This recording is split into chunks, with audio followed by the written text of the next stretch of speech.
Hello friends, in this module we will be talking about the most important enzymes for replication, DNA polymerases.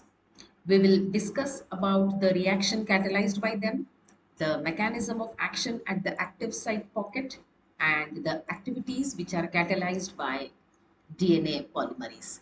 So let us get started. DNA polymerases are enzymes which catalyze the polymerization of deoxyribonucleotides, or they are responsible for what is called as DNA synthesis. They are responsible for the formation of the phosphodiester bond between the 3' OH of the last nucleotide and phosphate of the incoming nucleotide. There are mainly three types of DNA polymerases: DNA polymerase 1, DNA polymerase 2, and DNA polymerase 3. Let us now talk about the chemistry of DNA synthesis. For the synthesis of DNA to proceed, two key substrates are important. First, new synthesis requires 4 deoxyribonucleotides: GTP, DCTP, DATP, and DTTP. DNTPs have 3 phosphoryl groups that are attached via the 5' hydroxyl of the 2' deoxyribose. The phosphoryl group proximal to the deoxyribose is called the alpha phosphate, whereas the middle and the distal groups are called the beta phosphate and the gamma phosphate respectively.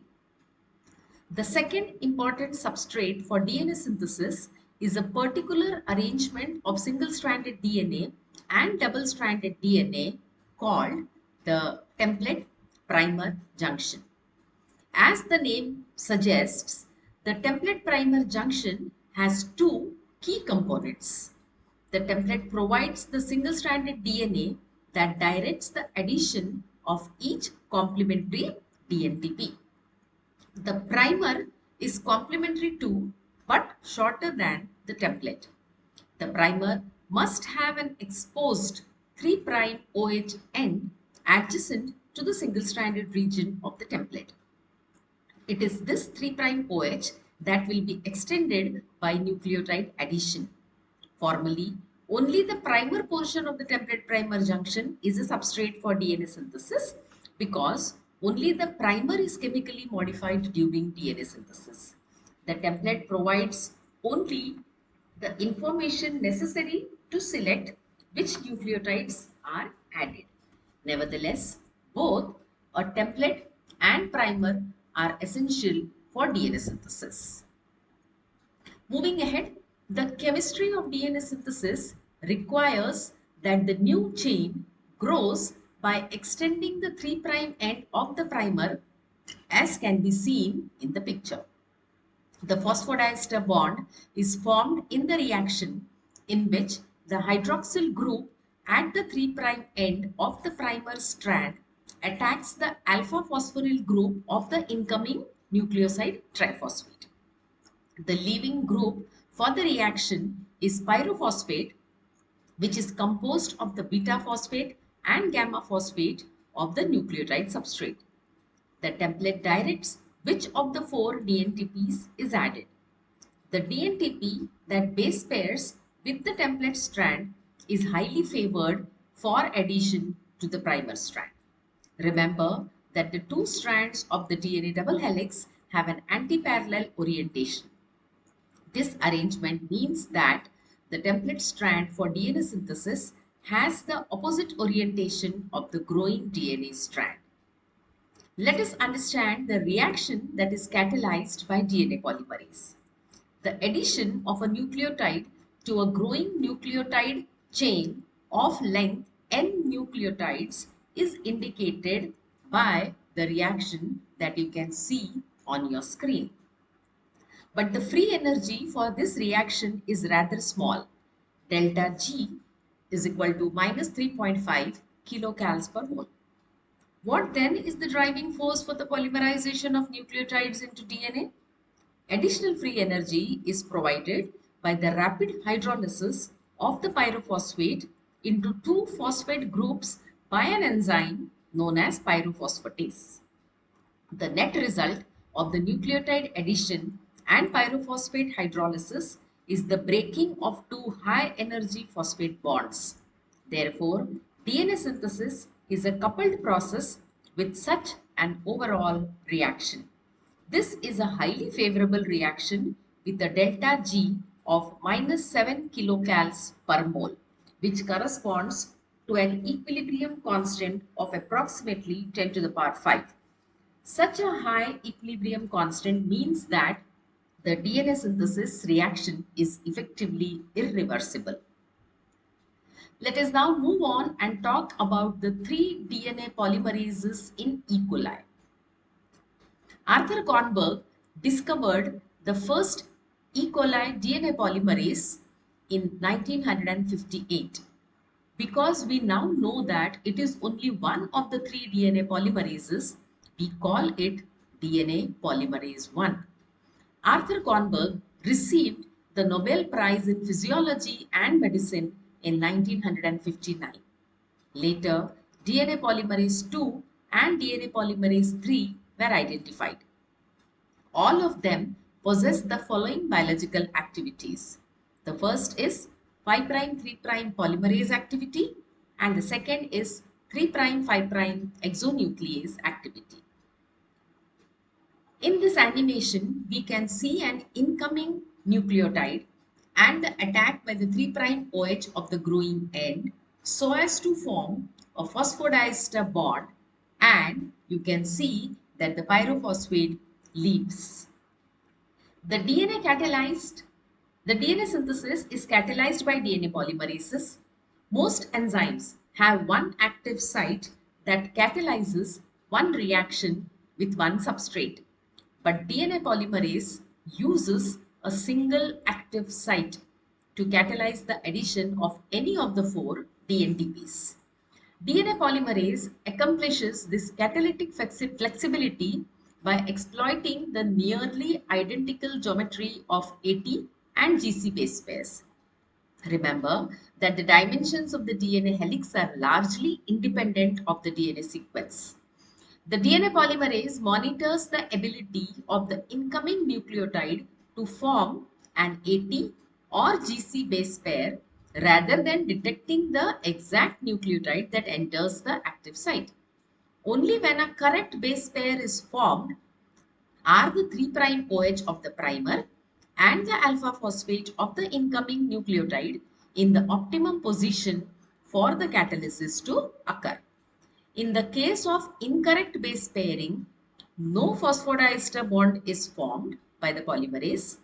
Incorrect alignment reduces the rate of catalysis dramatically, resulting in DNA polymerase preferentially adding only correctly base paired DNTPs. This is an example of kinetic proofreading in which an enzyme favors catalysis using one of the several possible substrates by dramatically increasing the rate of bond formation only when the correct substrate is present. DNA polymerases also show an impressive ability to distinguish between RNTPs and DNTPs. Although RNTPs are present at approximately 10 times higher concentration in the cell, they are incorporated at a rate that is more than 1000 times lower than DNTPs. This discrimination is mediated by the steric exclusion of RNTPs from the DNA polymerase active site. The figure on your screen shows the binding of a correctly base paired DNTP to the DNA polymerase. Under these conditions, we have seen that the 3' OH of the primer and the alpha phosphate of the DNTP are in close proximity.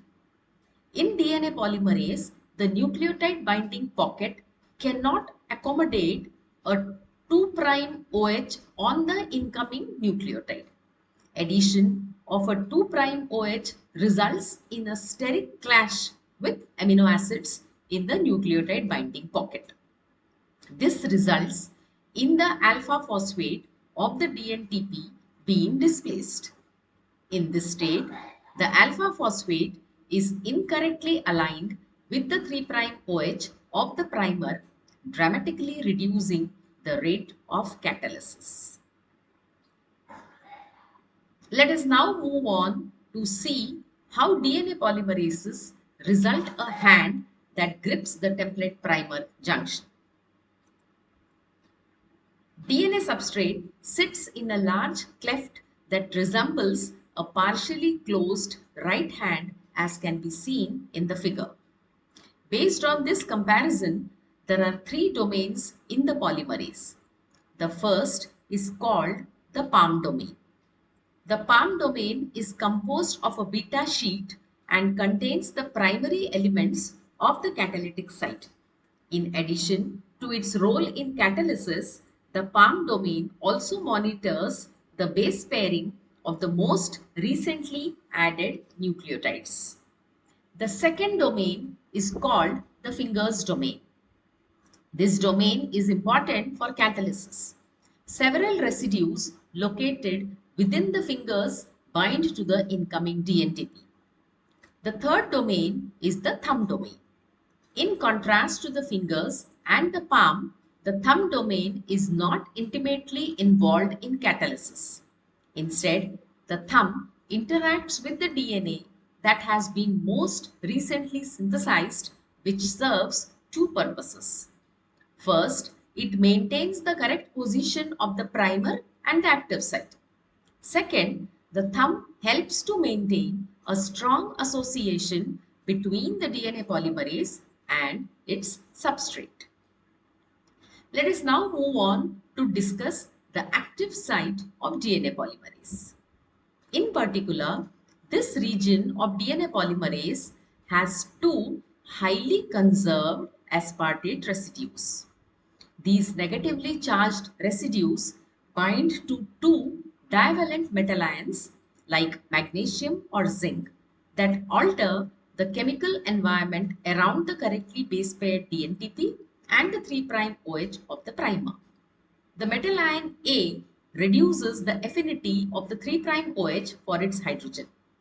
This generates a 3' O negative that is primed for the nucleophilic attack of the alpha phosphate of the incoming DNTP. The second metal ion B coordinates the negative charges of the beta phosphate and gamma phosphate of the DNTP and stabilizes the pyrophosphate produced by joining the primer and the incoming nucleotide. To summarize, an ordered series of events occurs each time the DNA polymerase adds a nucleotide to the growing DNA chain.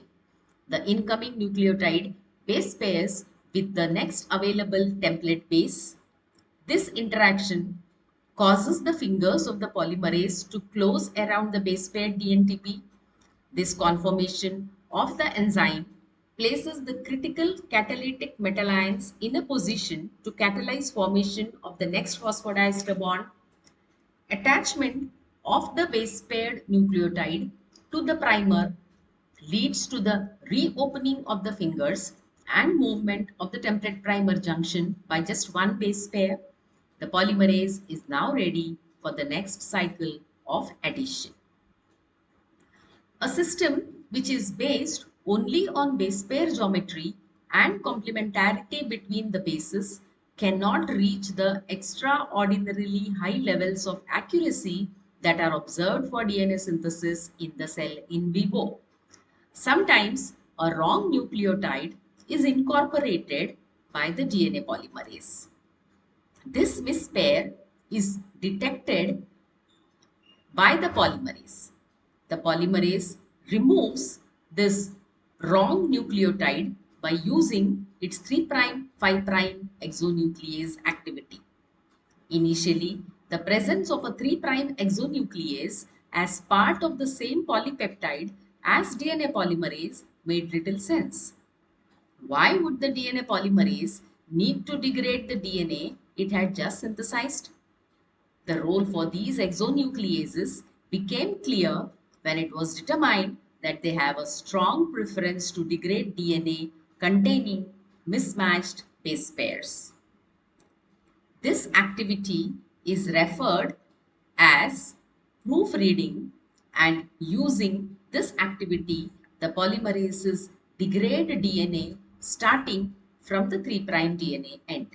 This proofreading of the newly added DNA gives the DNA polymerase a second chance to add the correct nucleotide.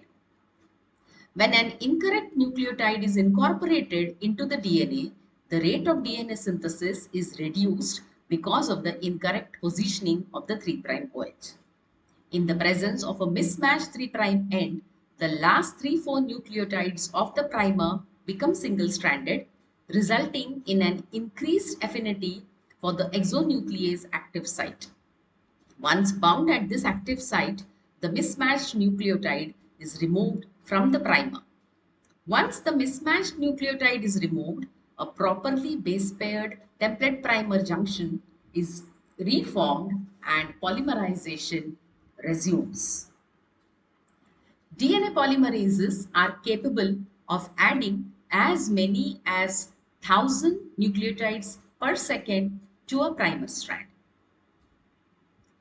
Processivity is a characteristic of enzymes that operate on polymeric substrates. In the case of DNA polymerases, the degree of processivity is defined as the average number of nucleotides added each time the enzyme binds to a template primer junction. It is the initial binding of polymerase to the template primer junction that is the rate limiting step for the DNA synthesis. In a typical DNA polymerase reaction, it takes 1 second for the DNA polymerase to locate and bind a template primer junction. Once bound, the addition of a nucleotide is very fast. Whether it is a processive or non-processive enzyme, both DNA polymerases bind to the template primer junction.